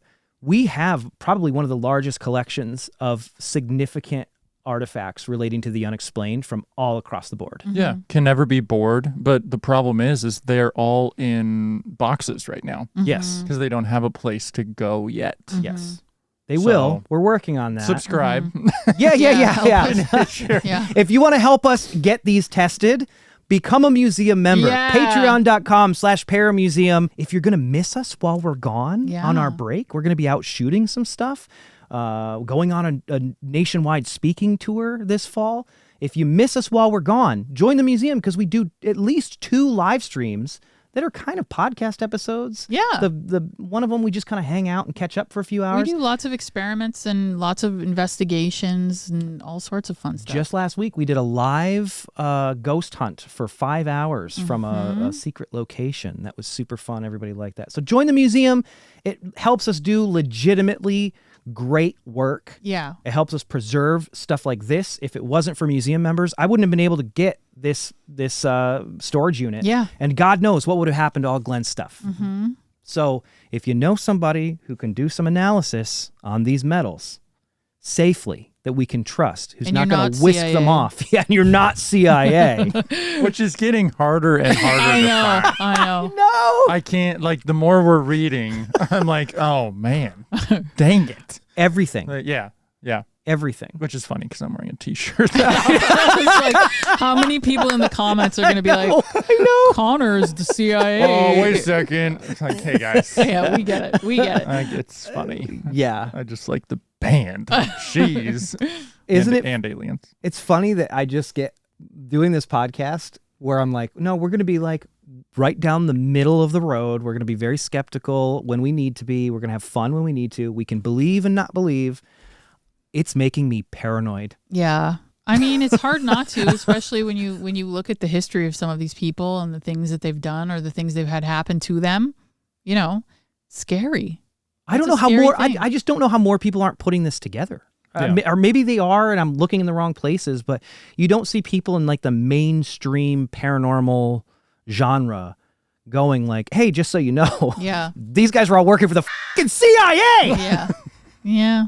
Anyway, subscribe and help it so that we don't. I don't have to have a day job and instead can spend the days scanning Glenn's materials. Yes. We want to On hire the Connor internet full for time. you. Uh-huh.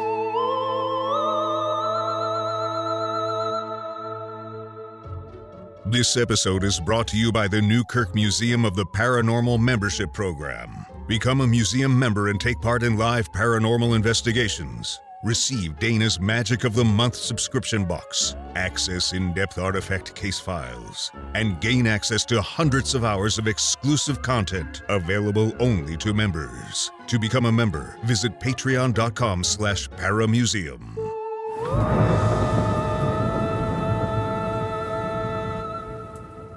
So what happened to Glenn Campbell? What was the rest of his career like? Well, he was arrested once on Area 51. Not necessarily in Area 51, but he had taken, as he was known to do, he'd taken a news company out there. I think it might have been ABC, right? It's like ABC News. And that's something he did. I mean, he did that with like tourists. Oh, all the And time. I don't think he charged anything. I don't think he did. Wow. There's photos in his files that are just him taking people from around the country up to Freedom Ridge to stare at the base through the binoculars 12 Yeah. miles away. Yeah. Yeah. Because there were so many cameras around and it was a more official thing, the camo dudes were especially aggressive. And they had called the sheriff out. And the sheriff went to go into the news van to take their tapes. And Glenn slammed the door shut, locked the doors, and said, "F you, you're not getting in here." And so he was booked on obstruction of justice. Wow. They were only going to fine him $50 if he just pled like guilty. He said, "No way, I'm not pleading guilty." They said, "Just plead no contest." And he's like, nope, I want a jury trial. And they gave him one. That was like the first one they'd had. The first jury trial in that jurisdiction they'd had in like 7 years or something. Yeah.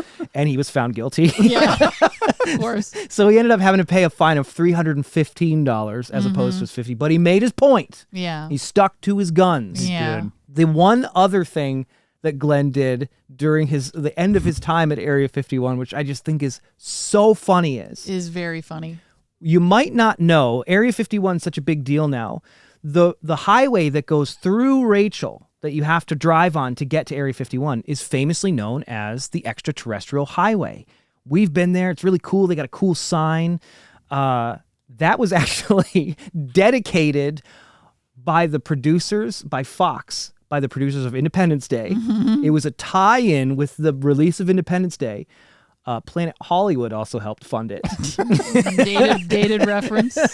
with the local government. I actually have right here, let me find it. It's very funny.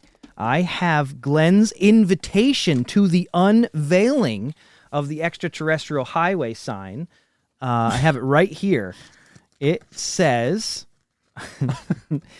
this is your chance. Thursday, April 18th, 1996, Nevada Governor Bob Miller and 20th Century Fox invite you to witness an event that's the talk of the galaxy.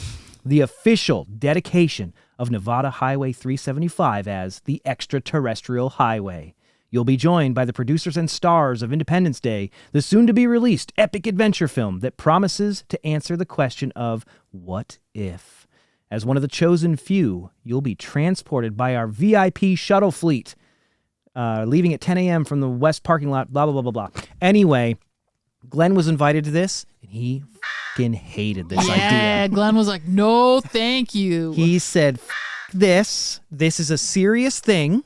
To a really, really extreme point. Yes. Yeah. He hated the kitsch of it. Yeah. Yeah. Which I can respect. Yeah, Sure. he was obviously really not a fan of it being trivialized in any way, shape, or form. He, I think, felt a lot of frustration about that. Any of the and you look at his perspective, and honestly, you look at a lot of people's perspective, Yeah. even ours. Sometimes it's like there is no news bit that exists about this topic at all that doesn't have the X-Files theme. I know. Or doesn't have some jokey Ghostbusters overtone over it, Yep. and you're like, guys, we're looking for the truth here. And Glenn took that to such an extreme that he was like, not only am I looking for the truth about aliens, I'm trying to be a sole watchdog on the government. Yeah. Yeah. As they're doing all of this with your tax dollars. And that was the perspective that he had. So the idea that the highway that runs right past his research center and his trailer and everything like that being named the Extraterrestrial Highway in a spot for tourists to take photos really, really upset him. Well, because he hadn't decided that it was aliens. Right. You know, he was very middle of the road, and to him, the idea of making it about aliens was obfuscating the potential truth of the matter, which is what he was trying to do. He thought that it was degrading the truth and the ability to get to the truth. And I mean, I can't argue.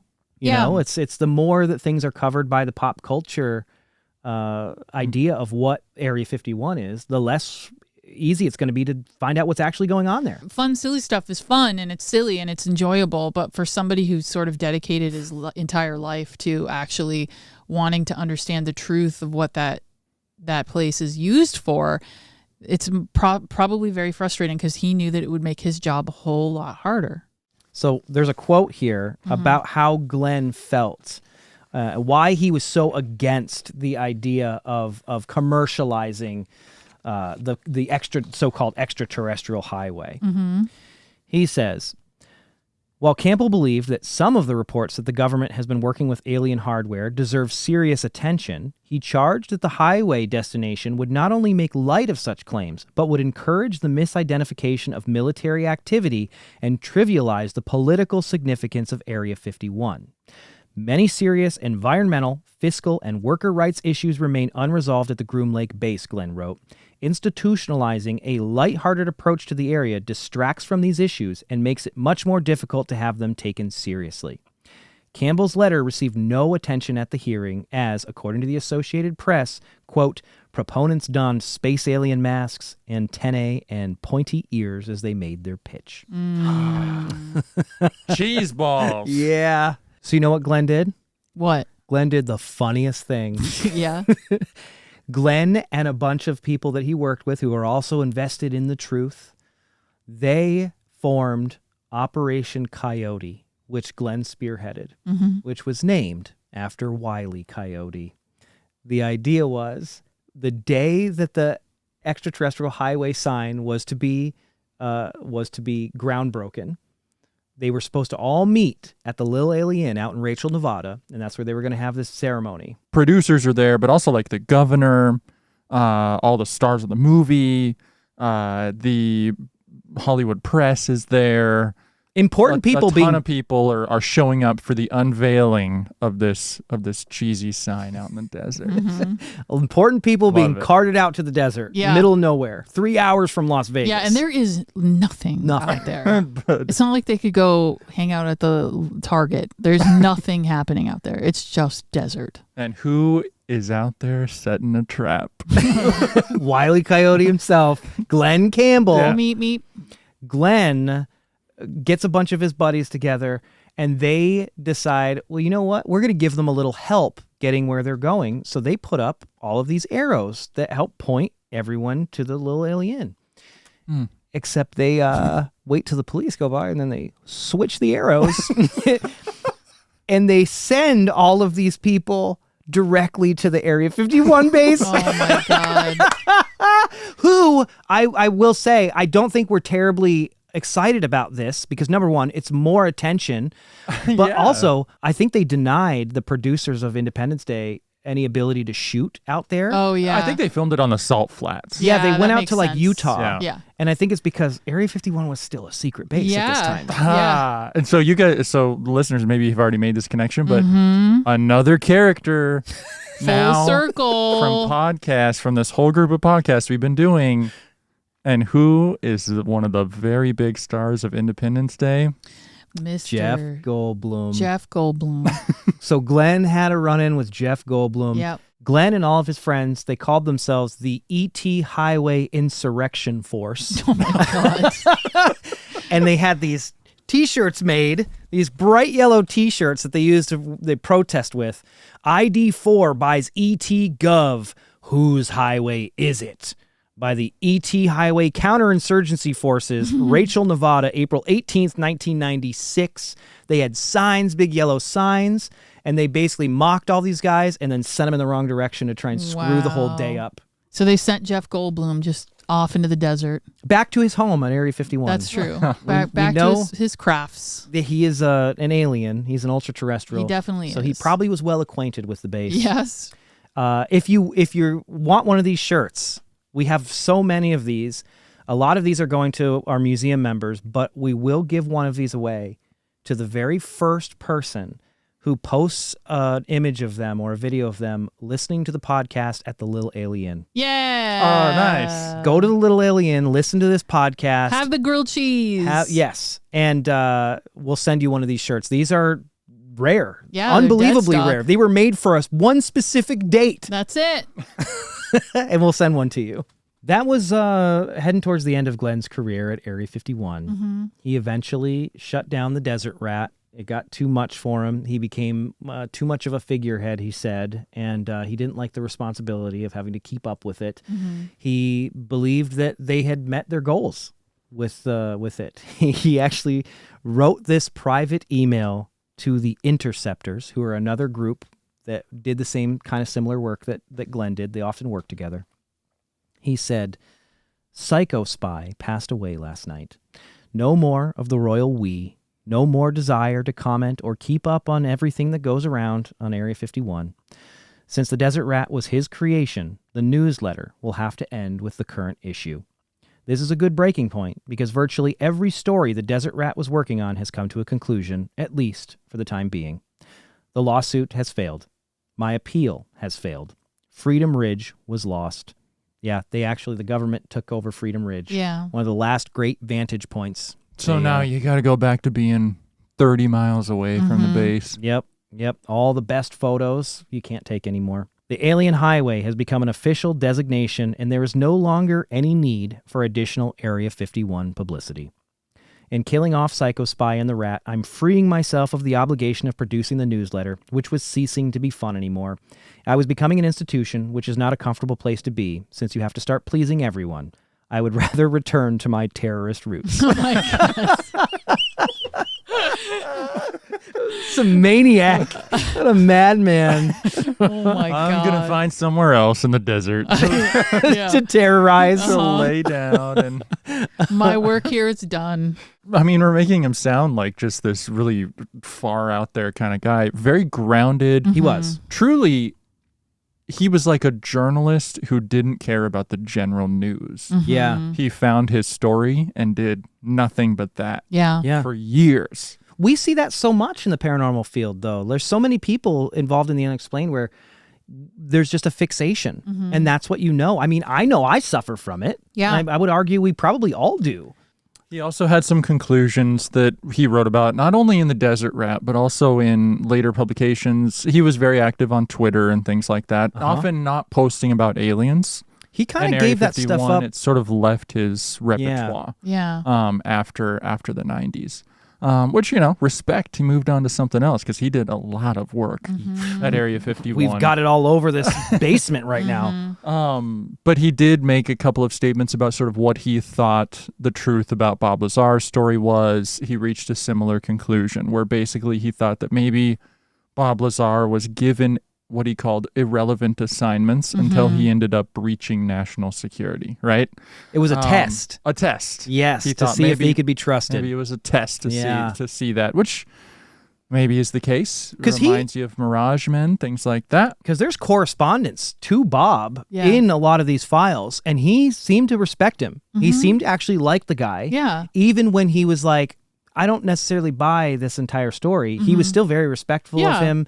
And Which he, is lovely. Like, can we Yeah. have more of that, please? Can we have more of just Please. because, especially in the paranormal and specifically in ufology, just because we have different opinions about things doesn't mean you need to say the most heinous things to each other. ufology is nasty. It's the worst. There's even one letter in there where Glenn cut off a relationship with one of the interceptors because Bob used to do this thing out in the desert called Desert Blast because he was like a whiz with fireworks and stuff. So he'd invite all these people out to the desert. It was a very like invite only thing. And they would just blow shit up for a weekend. Yeah. One of the interceptors tipped off the ATF. And Glenn was so mad about that because he's like, do you know how bad that would look for everybody if Bob Lazar was hauled off by the ATF at this thing Yeah. because one of us tipped them off? Yeah. So he actually had a good level of respect for this guy. Yeah. He also didn't really keep secrets. He published everything. It's true. Because in his mind, and I believe he put these in his writings as well, how ironic it would be if I get so upset at them, for the government, for keeping secrets at Yeah. Area 51, and I'm keeping secrets myself. Yes. Yeah. So no gatekeeping. So he didn't. So he let everybody know everything. It's Wow. great. Yeah. That's incredible. Anyway. He was a cool guy. He talked to so many people who said that they worked at the base, who said that they were there in some sort of capacity. I'm sure many of them were lying, and I'm sure some of them probably weren't. One of the things that he said about that is he said, the stories that I hear from inside the test site aren't about the Aurora or stealth aircraft.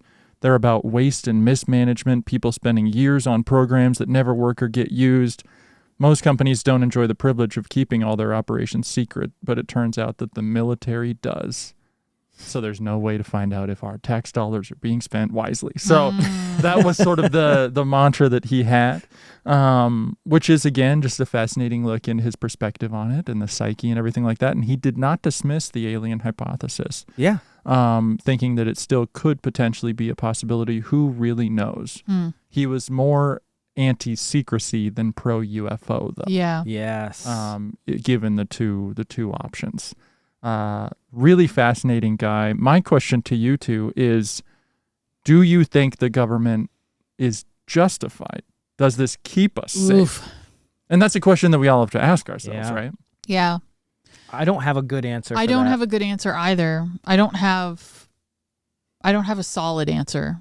You know, it's all over the place. We live in a time where there is no secrecy about just about anything, and you have to work really, really hard to keep that secrecy. Yeah. And I think that the issue comes, as we've talked about this entire season, are when people get their secrecy by creating a cover story that ends up driving people mad. Yeah, when you're That's what I have an issue with. Yeah, when you're harming other people in the Yes. process in order to keep those secrets, that's when ethically we really need to start talking about that. I've seen so many lives destroyed, essentially, you know, and there's cases like Paul Benowitz, who we talked about in earlier episodes, where this guy was made to believe by the government that he was in communication with extraterrestrials. And this guy, he took his own life because of what they told him and what they did to him. Yeah. And I've seen, like, you just take one look at the UFO community on Twitter right now. It's horrible. People are terrible to each other. Yeah. They're like threatening each other. There are people trying to hurt one another. The worst of the worst gather around this subject matter because it has been intentionally crafted that way in order to drive anyone with a genuine curiosity about this stuff away because they might find something out, quite like Glenn was doing. Yeah. Glenn found facts out there, not just stories. And that's what the government is scared of. They're scared of people actually finding out what's going on. So it's easier for them to send someone like Richard Doty out, or John Lear, or whoever, Bob Lazar out, tell them something and have them spread it out to the masses so they believe that one specific thing. But that can be really harmful. Yeah. I mean, it all goes back to the thing that we've talked about so many times throughout the first season, and it's just, you know, having critical thinking and discernment when it comes to a lot of this. Like, don't take everything people tell you at face value. Do your own research. The thing is, the fun part about paranormal investigation and the fun part about ufology is most of it is research. It's doing your own research. It's taking the time to fall down those rabbit holes and to you know, search your sources as much as you possibly can, and then walking away having not only, you know, further worked the muscles of discernment in your mind, but now you have more information than what you were being presented with. And that is what you should always be doing constantly when it comes to subject matters like this, specifically UFOs in the world that we're living in today, with them becoming so popular and so mainstream.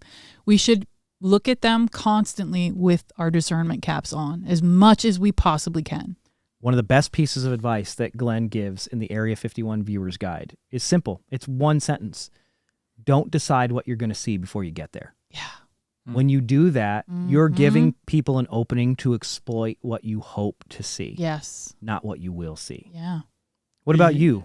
You know, I think that the term investigator is one that's often thrown out in this field very frequently, which is really oftentimes the term for people who are just honestly more hobbyists, which is totally fine too.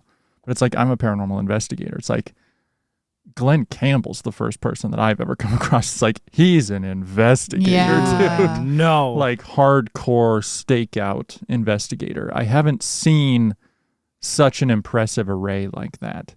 I was only able to gather some of the conclusions that I had and that we were starting to reach about potential CIA involvement and stuff like that by, like, literally consuming a lot of content like we do, right? This isn't the kind of thing that you're just going to get from one little thing. Yeah. And I think that that's something, you take a topic like Area 51, which is a nesting doll inside of the topic of aliens and UFOs. And if you even just that singular topic, you look at it from one single perspective, this end or this end, you're going to have something. This book has this perspective, this author has this agenda. If you read 12 books, though, you're going to have a better idea. Yeah. Right. And I think that that's what we're starting to learn. And what I hope that we're doing our best to distill, to be like, we're consuming a lot for this, and then being like, here's the object at bay. And so I love Glenn's message of no secrecy, publish it, putting it out there. And that's something that we're going to work on too, is like, letting museum members like, here it is. Yeah. These are the files and stuff like that. The stuff that we should keep secret are those dang UFO parts. I know. I don't know what he found out there. Should we have done this episode? I don't know. Oh man, We're gonna have to redact so much of this. We should actually probably hold those in case something's going on with them. Who knows what they are?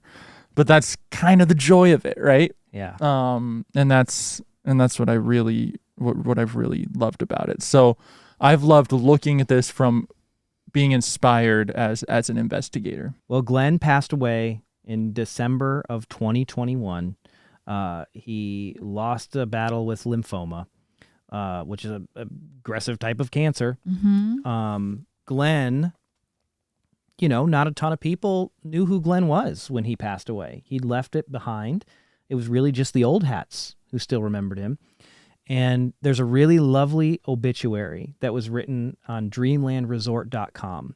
Dreamlandresort.com was raided by the FBI very recently because of images and material that they were publishing about Area 51. Yeah. So they're still harassing people who are doing what Glenn was doing. Yeah. Still happening.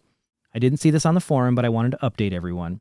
One of the original Area 51 interceptors, Glenn Campbell, passed away on December 13th, 2021 after declaring a draw with his battle from lymphoma cancer. He would never have surrendered, thus a draw is a more acceptable solution. Glenn had worked as a computer programmer in Boston and gained a driving interest in aliens as a child.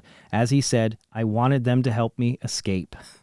While this childhood interest in ufology waned, he again caught the UFO bug in 1991, reading magazines which mentioned Area 51. The stories of being able to see UFOs regularly drove Glenn to chase his passion and drive cross-country to the Little Alien in January of 1993. Glenn purchased a trailer starting the Area 51 Research Center and would also start a newsletter called the Desert Rat. Glenn had claimed to coin the name Freedom Ridge, along with Tom and Jerry Mahood made the initial hike and coined the name that we all know now as Tikaboo Peak. His Dreamland military patch is also well known even today, and he published the Area 51 Visitor's Guide, which was well known in the 90s. Glenn was a pragmatic personality who eventually left Rachel, Nevada to report on family court in Las Vegas, then becoming a baggage handler for U.S. Airways before gaining a wanderlust lifestyle akin to Christopher McCandless, where he began traveling the world on the cheap. He'd been laid off but could still fly for free. He ultimately visited 88 countries before his first battle with lymphoma in 2018. He'd beat lymphoma and continued to travel around the United States living out of a car. He ran a side business of transporting people's vehicles cross-country out of choice, documenting his travels and his thoughts. He was diagnosed again with lymphoma in early 2021 and ultimately declared it a draw on December 13th. I met Glenn one time in 2010, just before he hosted Groomstock 2010, and he was pleasant and insightful, very thoughtful. After our brief meeting, I, like many, continued to follow Glenn's exploits via many social media accounts and websites he maintained. He didn't have much close family, so when he passed, I felt Glenn deserved some recognition and remembrance of his contribution to Area 51 lore, and figured here on Dreamland Resort seemed appropriate. He'll always be a part of history of people who made Area 51 a cultural phenomenon, along with the rest of Area 51 interceptors, Art Bell, Stanton Freeman, Bob Lazar, George Knapp, Pat Travis, and Connie West at the Little Alien. People love to wonder about the unknown. We want to make the adventurous pilgrimage to Rachel, have a meal and a drink at the Alien, share stories with kindred spirits, and have a night watch with the hope of seeing something crazy in the star-filled Nevada sky. The people mentioned above love and continue to stoke the fire of curiosity, which has now spanned multiple generations around our globe. Rest easy, Glenn. Thanks for the memories. There's really only 6 or 7 responses to this, and you know who one of them is? Richard Doty. No way! Guys everywhere. Oh my God. Rick Doty, December 2nd, 2022. Glenn and I had a rather interesting relationship. So he went searching for this because this was almost a full year after this obituary was posted. Richard Doty writes, Glenn and I had a rather interesting relationship. I first met Glenn in Alamo, Nevada. That was in 1999. Glenn showed me around Rachel and Alamo, including the main entrances to Area 51. Glenn was upfront and straightforward about me. He didn't trust me, since I was once an intelligence officer, but we maintained a good friendship. Glenn was always helpful to me in research and finding certain people living in or around Rachel. After Glenn left Nevada, I still maintained contact with him. That's it? How crazy is it that Richard Doty was one of the few people Glenn had such an impact on? Yeah. That he came and commented on his obituary. Yeah, he sought that out. Isn't that wild? Yeah. He had a big impact on the people who were part of the lore. He was the one who made these people part of the lore. Yeah. Yeah. I mean, he also made people really mad when he would publish all the radio frequencies and their wives' social security Definitely numbers. He definitely did. He definitely did. He earned his name, let's he just did. be honest. Psycho spy. Yeah. He's a character. Mm-hmm. Yes. And collected a lot. It's very cool to have it now, to sort through it. Looking forward to doing that more and more. Well, and we can curate his life's work. We can make sure that it is a resource for people who are as passionate about UFOs as he was, and have it be something that is for him to be remembered by. It's in a lovely home now. Yeah. And it'll be not for long, because it's going back into the cave. The UFO parts are. Please don't come to our house. The UFO parts are going back in their secure location. I just would like to make sure that we say that at every turn. Yes. Yeah, Men in Black, you don't have to come and get the f out of here. Get the f out of here. They're already appearing psychically. Yeah. We don't need. Dude, the stories that we'll have to tell. Maybe we'll tell them in the live show. We have a live show coming up. We do. And it's going to be fun. There's going to be lots of surprises. We'll talk more about that. But that will be the last thing out of the season, will be that show. And we'll maybe tell you some stories about the weird people that have been showing up in this place psychically since we started doing the show.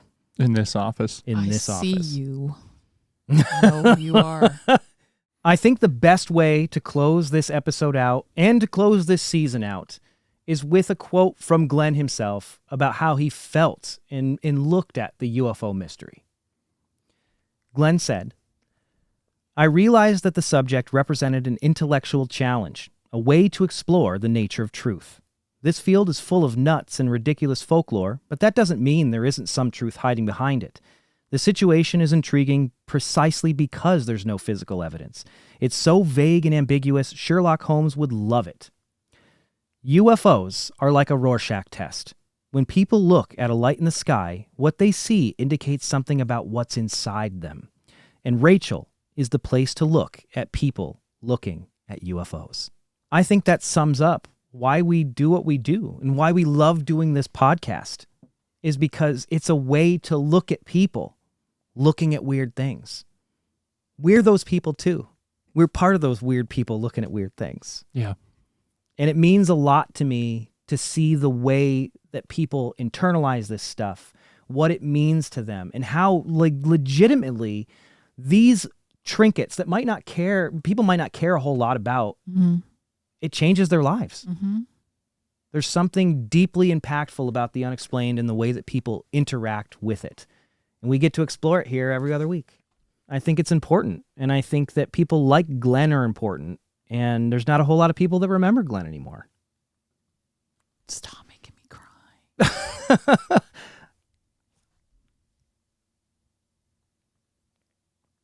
Or maybe that's just what we're telling ourselves so we don't sound so crazy. It's hard not to tear up when you think about it, Well, that's what Glenn liked to do. To look at people look at UFOs. Mm-hmm.